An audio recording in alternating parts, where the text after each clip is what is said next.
To the program. I'm your main man, DJ Kipclassic, Zambia, and on today's episode, I'm joined by a multi-award-winning artist, R&B singer, multi-talented personality, and his name is Tlow, and he's joining me for a drink today at Leonaides in Ndola.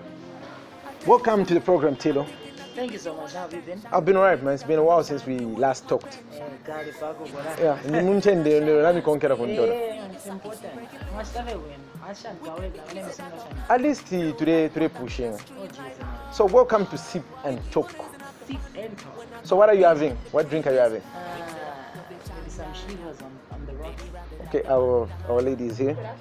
Afternoon.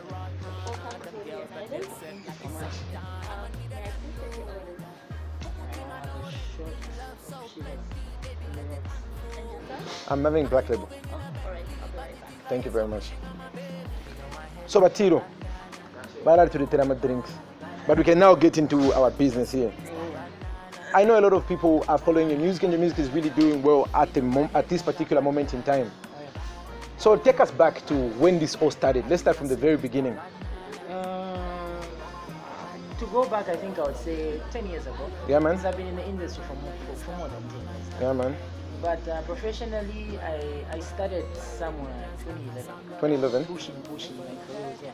So from then, it's a part of learning the music industry and also learning the music business. Yeah, Those man. are two separate entities. Basically.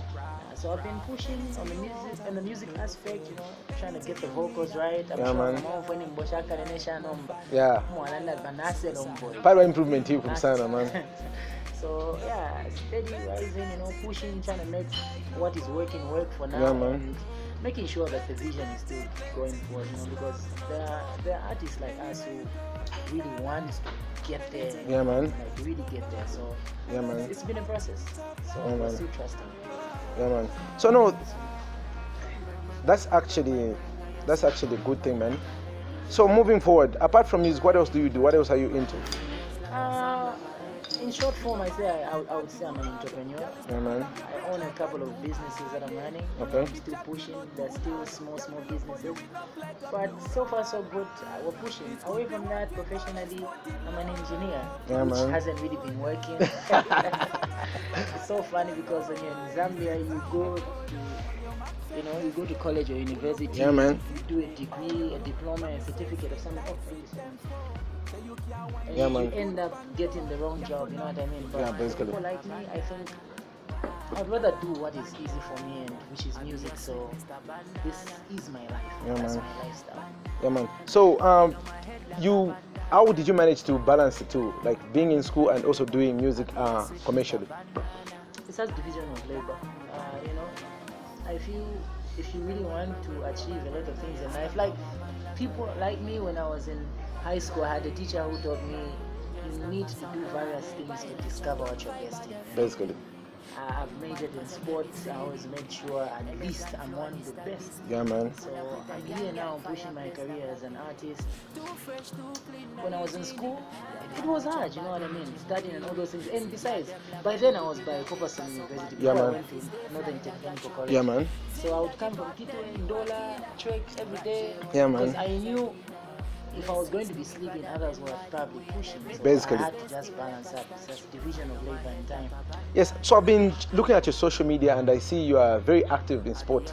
Yeah, very active. Tell me more about your basketball dreams and how is that going? Well, some time back it was a dream that I really felt like, possibility Yeah, man. NBA, but at the moment I wouldn't really say I'm into it that much. I just play for the sake of being fit, you know what I mean? I'm an athlete and I respect the fact that you have to exercise every time.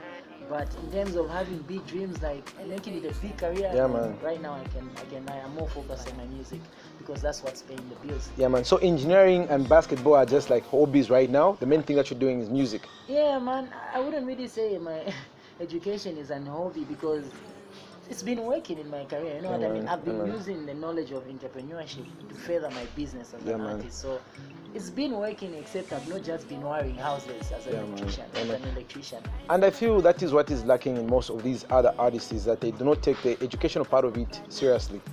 And it's good to see somebody who's in the mainstream that actually appreciates the value that education brings to you as an artist. Yeah, man, education is important. Yeah, man. So moving forward, you recently dropped an album, Oh, The yeah. Awakening. The Awakening album. Yes. How was the whole process of coming up and making the album for you? It's my first album, so just like any other person would go through challenges of doing something for the first time, because at first I just thought making an album is getting good songs and putting them together. Yeah, man. So I thought it was going to be easy, but it took me a long time because I needed to understand certain things, and also when I put a theme to the album, I had to make sure all the songs are compromising Yeah, to man. the theme of the song, man. of the album. So it took me a year and some months, but Yeah, man. like you say, it's been a month now since I dropped the album, so man. I'm grateful. So like Awakening, what were you trying to achieve with this album? Like just from the title Awakening. So What's it about? to awaken is to have a good and clear understanding of what you're doing. So me being a Zambian boy, Yeah, man. born in a landlocked country, Yeah, man. it's a blessing, but also at the same time, there are privileges that you don't you don't have, you know what I mean? Yeah, man. I'll give you a good example. Someone who's not born here in South Africa would be able to access certain features because the country is within the region that supports that feature. Yeah, But man. here in Zambia, there are a lot of things you can't access because you're here. See, so all that also, it might seem like it's a small thing, but on the aspect of me doing things that I'm doing, I've come to understand that also it has become a disadvantage. Yeah, so man. how do you build a bridge to fill up that gap? It means now you have to work more than you are supposed to work. Yeah, you know man. what I mean? So the awakening is something I had been going through for a long time. Away from the music, the life I'm living started eating me up. Yeah, man. As a man, I feel it all starts from where you're coming from at the end of the day. There Yeah, are man. people that are coming from homes where a lot of people are successful, doing certain things for them are easy, but people like me, Yeah, man. we've grown up in a society where everything you have to work for it. Yeah, You know man. what I mean? So some people can't relate. Yeah, man. Okay, because they've not been through the process. That's why they say sometimes experience is the best teacher, because I cannot come and advise you over something That you've I've never not done. I've not done it and I've not gone through it. Yeah, man. So I was hoping when I do the album, people that really listen to the music would understand that what I do is beyond just putting melody on a song Yeah, man. and making a good record, but I'm actually trying to communicate to somebody. So for you, this was like an enlightening moment for you. It Yeah. was a project to enlighten yourself and enlighten the audience, the people that actually listen to your music. And I would say enlighten my audience because I'm pouring out things that I've come to understand in a space of time that I gave myself, spiritually, emotionally, physically. So I'm thinking about those things and I'm trying to put them in a rhythm and melody and giving them to the audience to say, do you really know this is like this? Do you know A is not B? You know what I man. mean? So the ones that understand are the ones that get connected. Which one was your favorite song on the album? Like, which one is your favorite song? Which one do you listen to the most? So my favorite song on the album is Mysterious One, which is track number 1. Okay. That's the theme song for the album. I love the guy you featured on that song. The one who was doing the rapping on it. No, that's the intro. The intro. Yeah, man. The intro is called The Awakening. But Yeah, man. so After the the- intro is not counted in the charts because Okay. it's an intro. So the first track is the Mysterious One. Okay. Yes. So the first track is The Mysterious One. Yes. So The intro is just is- like a precursor to the album. So it's like 0.1. Yeah, man. Yeah. Yeah, man. How was the whole process of you coming to like put? How did you choose the songs that eventually made it on the album? Because this album has 13 songs. How did you choose the 13? Did you just record 13 songs, or there were other songs that you recorded but didn't make it for this? Didn't make the cut? I actually recorded more songs that were on the album, and after listening to the album for quite some time, I said I need to take out some songs Okay. and record new material. Okay. The album doesn't feel complete, so it was a process. Like I said, it's not easy to put a lot of people together and make them understand the vision. So even the producers, if you look at the tape, I had more Yeah, than man. 10 producers. There are Yeah. 3 Fingers, I had Inferno, I had Selex, who's my man. personal producer, Yeah, and man. Ronnie Prot. I had Magician there, I had Mixtizo, I had Paul Cruz, man. McKnight, Chiso Beats. I had a lot of people on the album. Oh yeah, and my boy COB. Yeah, man. So I had to make them understand the vision. Yeah, man. It was not just about the music also, but also the sound. Yeah. And you've got a couple of features on the album. Of all the products you featured on the album, which was the hardest feature to get? I wouldn't say any of the features were hard or easy to get. I think it's just grace and timing, you know, because I've got some international acts on the album. You know, I've got Manu Star from South Africa, a very big guy. Yeah, man. I've got Pop 10 from Zimbabwe, is a dancehall artist, very big guy. Yeah, man. Like I always say, sometimes the way you package yourself, not sometimes, but all the time. Yeah, man. When you're in this business, you need to understand the importance of packaging. Yeah, man, and the perception that you put out there. Yes, sometimes you need to give people a certain view or vision that they don't see. Yeah, man. You know, make them know and understand that you are the thing, you are the real deal. Yeah, man. So I dropped the bandana video some time back, and people actually watched it from another country. Yeah, man. And they saw my work and they said, we like your stuff, we Yeah, want man. you to work with one of the guys that were managing. Sure, I sure. looked up the guy they were saying, I'm like, this is actually a guy who's bigger than me, not just in his country, but Yeah, even man. in other countries. Yeah, so man. I got an opportunity of working with these guys, you know. And, Yeah, man. Yeah. That's actually good. So it's been a month since the Awakening dropped. It's been a month now. How has been the response from the people? Yo, the response has been amazing, man. I actually saw your album release party. I love the pictures and the videos. Yeah. It was packed. Yeah, You man. know, almost everybody came, and I'm grateful, like I always say. I'm still doing listening sessions because I don't want to do an album launch where Yeah, man. Yeah, man. And I think also the industry needs to be shaped, because trust me, I've not really that I've been attending all of them, but most of the album launches in Zambia, when you go there, the artist is going to be performing the old songs. Yeah, Why? yeah. Because those are the songs people know. Basically. So they want the audience to sing along. So I said, okay, why can't I give it maybe a month or two for Yeah, people man. to know one or two songs and do an So at once album we launch? have an album launch, Yeah. it will be a vibe It with will for be the a new vibe music. with everybody. At least they know one, two songs. So that's why I haven't actually done an album launch yet. But I have one starting from my hometown. Actually, it's coming in June. Sure, sure.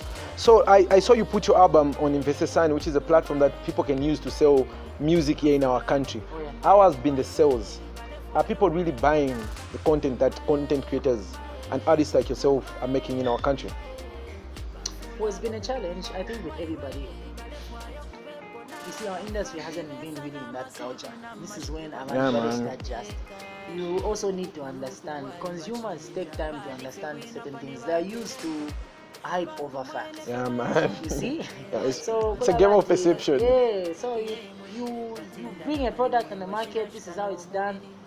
Even just buying through mobile money, people still find it hard. You know what I mean? man. But we're happy that it's now working, because we had Music Z that was brought some time back before Investor Yeah, but it didn't really catch on. It didn't really catch on people's vibes, but now you can see almost everybody's using Investor Yeah. which is good because we're growing our own thing. Yeah, man. And as much as like we had a conversation in the background, we spoke about Spotify, Zambia being introduced. Yeah. These are things that people, a few of them understand. Yeah, You know what I mean? yeah. So it's the way to go. People have gone digital. Everything is going digital now. So why do you think what is the missing link?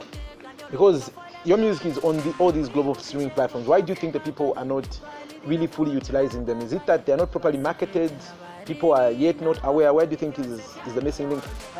Like you said, very important, marketing. Yeah, man. You can have a good product, but if you don't market it well, you cannot blame the consumers. Because like we said, it has always been about the trends and hype over facts. Sure, People sure. will always go for what they know and not what they don't know. But the moment you introduce them to something, trust me, if it's good, they'll Yeah. follow. And I'm an artist who's been on the verge of growing fan bases. Yeah, Like man. I said, 5 years ago, I wasn't here. Yeah. So it means, it shows you that I've made progress. So Yeah, man. even as I'm pushing, I'm trying to make sure that I build a new network and a new market, you know, a new clientele for people to know, there's actually this guy, because there are a lot of people that don't know about my brand. Sure, It's sure, not sure. that it's weak, but they just don't know about Yeah, the man. boy. You've not reached them yet. Yes, I have.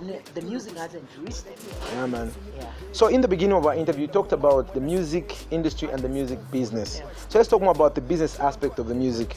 Okay, so the difference between the music business and the music industry is you be in the music industry knowing that you have to be famous. Like most Yeah, of the man. boys now are doing it. They think it's all about being known, because a lot of artists have been convinced to say Muzamia let's back that's when you can make money. But basically, that's not how the music business works. Okay. So the music business is knowing the product that you have, and knowing the network or the clientele that you are supposed to present it. Your target market. Yes. For example, when I'm making my events, I don't normally depend on the public. I do my events. My events are a bit. What's the word I can use? Exclusive. Maybe. Yeah, that's what I can. You know the audience that you're already targeting. So when you make that event, you actually reach out to them because they don't just come to listen to the music. They actually buy the music. Man. There's the music business and the music industry happening at the same time. People know about you and they respect the fact that you're an artist who does something that is worth being sellable. And then there's that audience of people that will go to a 30 kwacha show or a 20 kwacha show or a 50 kwacha show to listen to a song that they have in the phone, and someone is on the stage and listening to the actual song that is playing and is singing on top of the voice, which doesn't make sense to me. You know what I mean? So you just need to know where you fit in. We can't all do the same thing. Basically. That's what people don't understand, and I feel that's why most of the young uprising artists are stressing, because they see stuff on social media and it starts eating them up. But if they can take time to understand the business, they will find out to say that making money is more important than being famous. Basically. It's embarrassing that mwalimu fika uli twamisanga mule chula kwa msemo. When you dropped Bandana the video, I saw you had merchandise coupled with the song. How was that going for you? Is there enough room for more artists to actually couple their music with the merchandise so that they enhance their revenue streams?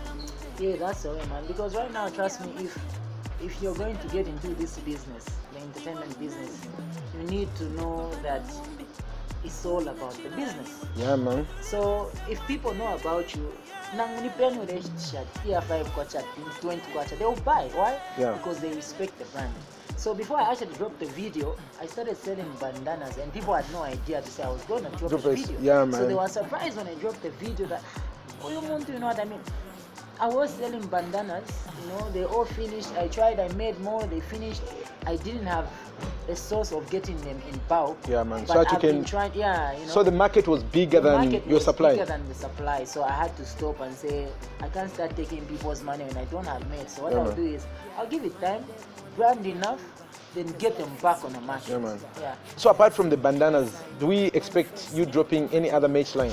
Yeah, I've been doing bandanas, I've been doing t-shirts, which I think it's a common business. Almost everybody got a t-shirt line. I ventured into cups, which I haven't just yet put on the market. Like I said, it's better now when you want to start doing something, you already have something in bulk than you show people something, then they start, then you don't have more than that. Yeah, man. So you've talked about the merch that you are putting out, the shows. Any other revenue streams for how you're making more revenue from your art, apart from just selling the music itself and doing shows? What other revenue streams are you into? Yeah, so I think when COVID hit, it made a lot of people open up. So when COVID hit, people like us started looking into books.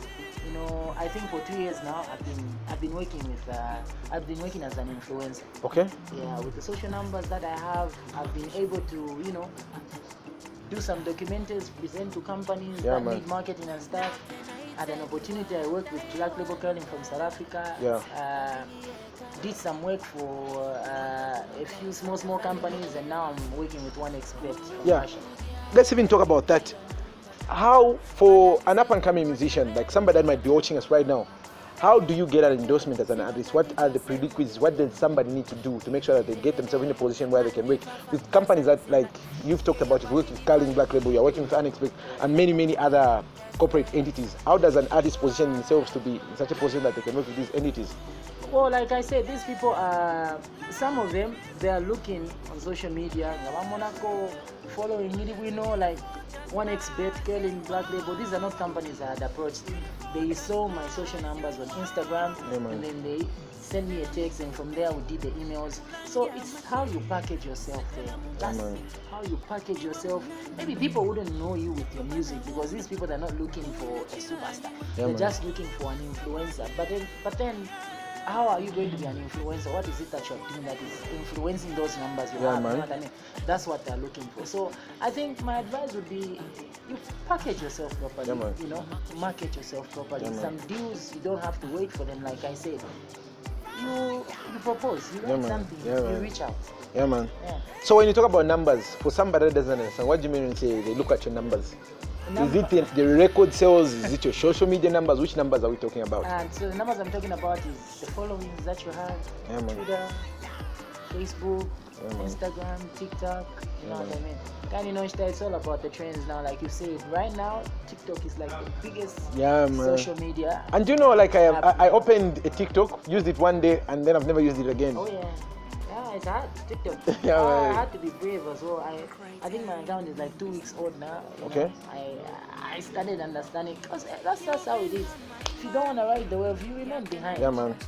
So talking about social media, how important is social media to an artist? Hey, it's everything, man.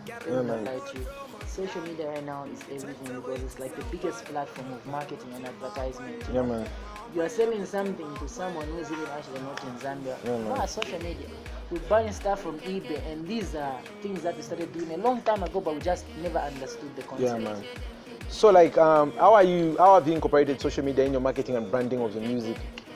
I make sure I stay clean, man. I don't involve myself in topics that I'm not supposed to involve myself, e.g.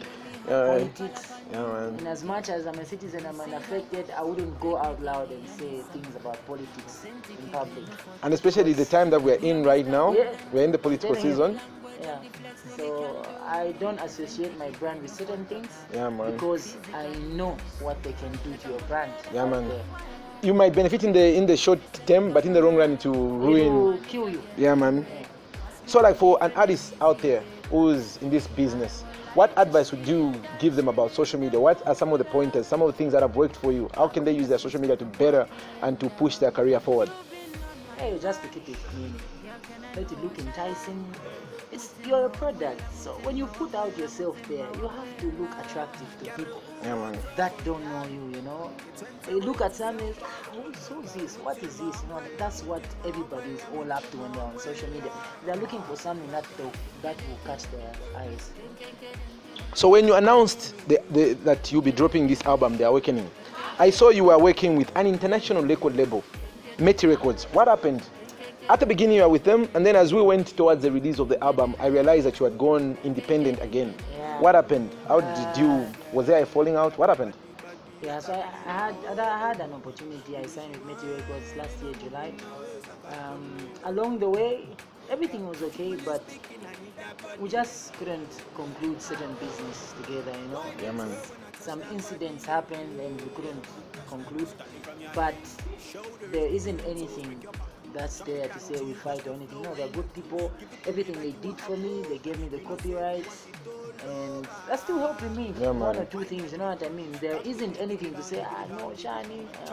They're really good people. So growth-wise as well, I'm happy because, you know, I'm looking at the tape that I dropped and I'm seeking for new opportunities. Yeah, man.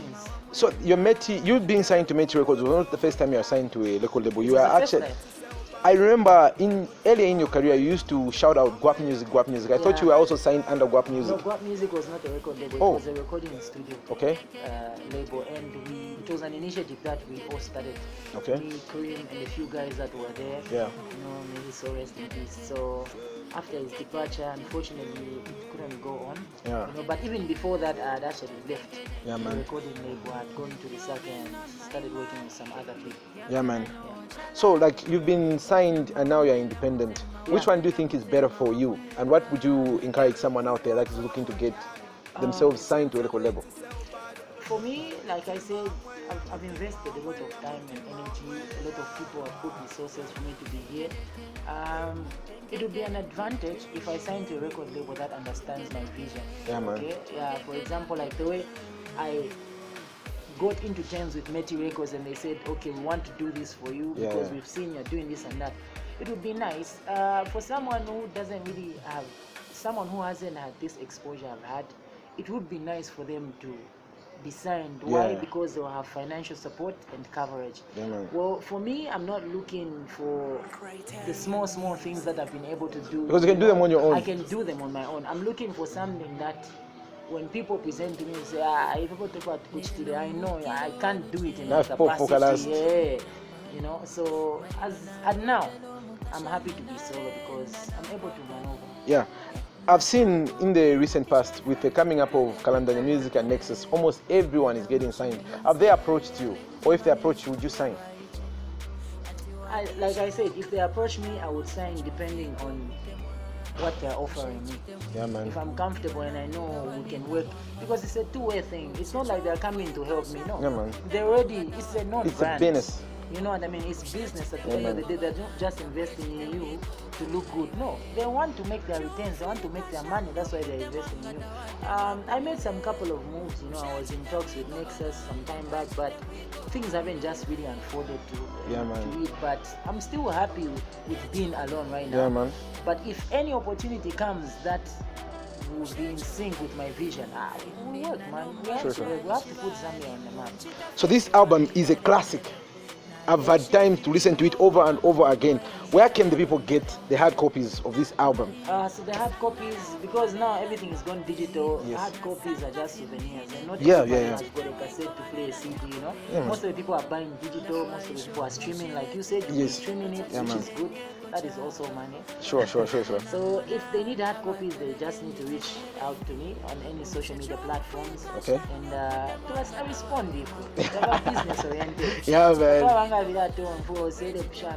Yeah, man. Yeah, man. So, like, where can people catch you on social media? Social media, Twitter, Tlow Music, Instagram, The Melody Man, Facebook, Tlow, Batman Alaji, or Tlow.